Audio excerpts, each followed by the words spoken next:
Pirmas etapas, mes elgiamės tokiu būdu, kad mes kolekcionuojam. Kaupiam, kolekcionuojam.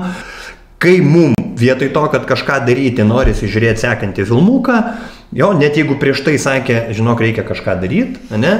Kai mum kažkur mes suprantame, kad reikės kažką veikti ir tai mum kelia kažkokią įtampėlę ir mes pasirenkam nusipirkti naują knygą, kurios galbūt net neskaitysime, tai ir iliustruoja mūsų elgesiu. Mes etapus fiksuojame savo elgesiu. Ne ką mes apie tai žinome, o kaip mes elgiamės. Priėjimas prie informacijos, tos informacijos gausa ir mūsų elgesys. Čia yra labai svarbus dalykas. Mūsų elgesys yra va tas rinkėjo. Ne pats faktas, kad yra tos informacijos daug, nes po to, kai jūsų etapai keisis, jūs galbūt net klausydami tų pačių žmonių ar skaitydami tas pačias knygas, visai ką kito pradėsite jote matyti. Todėl ne pats informacijos buvimas prieinamos formuoja tą etapą, o mūsų elgesys. Taigi, pirmas etapas, mes elgiamės tokiu būdu, kad mes kolekcionuojam. Kaupiam, kolekcionuojam, jau galim būti tokie eruditai, kad patys, kaip čia kažkas man sakė, jau galiu pati vesti viską, bet nesuprantu. Ne? Nors negaliu cituoti, o to gilio nėra. Savo veiksmų balsuoti už pokytį. Nes savo veiksmų mes iki to balsavome rinkdami, kolekcionuodami, gaudami galbūt kažkokį wow efektą. Gali ateit, gali neteit, čia nėra vertinimas ir nėra blogai, bet kažkam tai, pavadinkim taip, vienu metu ateina tas momentas, kad aš noriu balsuoti savo veikla. Taip, ir žiūrėjimas yra veikla kažkuria prasme, bet jinai yra pasyvi veikla, čia skirtumas didelis. Aš prieš tai balsavau pasyvumu, tai yra kaip koncerto dalyvis. Taip, aš tiesiog atėjau koncertą, mano baigėsi aktyvumas ir aš mėgaujuosi kitų veikla, aš mėgaujuosi, vat viskas.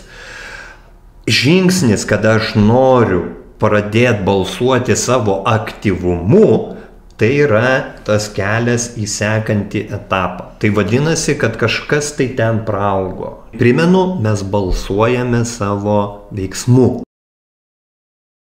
Labai lengva nusiristi, kadangi tik mes pradėjome balsuoti savo veiksmu ir primenu, nuo ko pradėjau, kad tai yra pokytis, ne, ir mūsų vidinė kažkuri dalis nori grįžti, kur nėra pokyčio, tai mums labai lengva nusiristi, tipo, ai, kam tai įtampa, ne? Nes tai bus kažkokia įtampėlė vidinė, kad nes reikės kažką daryti, jūs pradedat balsuoti savo veiksmų, vadinasi, kažkas nesigaus, taip, jūs pradedat groti instrumentu, įsivaizduokit. Tik ką klausėtės, kaip kiti groja. Dabar mes gamą mokysimės, ne? Kokią gamą aš noriu ten groti simfonijas. Gamą, tiesiog paprasta gama, dar tik viena ranka, pirštais ir tu supranti, kad jie taupinasi. Tai va čia yra tas pavojus, kad mes galim išsigąsti šito etapo, todėl kad tai yra atgalinis ryšys. Ta prasme, mes pradedam daryti ir mums ne viskas gaunasi. Ir pamirštam, kad tai yra normalu. Taigi, trečias etapas yra turimų, tų gautų instrumentų, kaip tam tikros, aš gal net pasakyčiau, sistemos, ne padrikai surinkto kalambūro, kuris gali nesusiklijuoti, o kaip tam tikros pasaulėvaizdžio sistemos dalies taikymas ir integravimas. Kad kai jums provokuoja automatinė elgesį arba automatinė reakcija, jūs nepasielgiate automatiniu būdu. Jūs pasielgiate įskaitydami tas žinias. Ne viskas gali iš karto gautis, gali būti labai sudėtingų dalykų ir tai jums ir papasakojama, jeigu reikia, bet tos reakcijos vis labiau ir labiau pradeda keistis. Įsivaizduokit, trečiame etape jūs savarankiškai vairuojat, bet dar tai yra įtampa, dar tai lengva mesti, galvoti, aš kitą kartą nenoriu to streso, aš nenoriu važiuoti tą eismą ir taip toliau. Tai ketvirtas etapas yra ta kokybė, kada jau nėra klausimų, kad jūs vairuojat.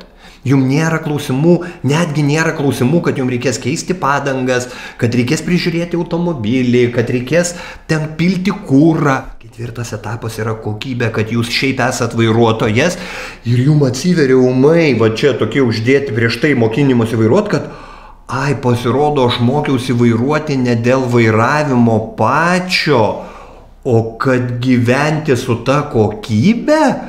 kad aš galiu greičiau judėti ir nesmė yra pedalų sukinėjimas ir vairo, čia ir taip savaime aišku, kad reikės vairuoti, bet aš galiu nuvažiuoti prie jūros, aš galiu nuvažiuoti į kalnus, aš galiu savarankiškai aplankyti tokias vietas, kurios man atsišaukia. Va, kas yra kokybė. Jūs galit apie tai galvoti, ai, tai aš iš karto į 4. etapą noriu. Tai jeigu dar pedalų neatskiri, jeigu tu dar bijai galinio vaizdo veidrodį pasižiūrėti, tai norėti gali kiek nori.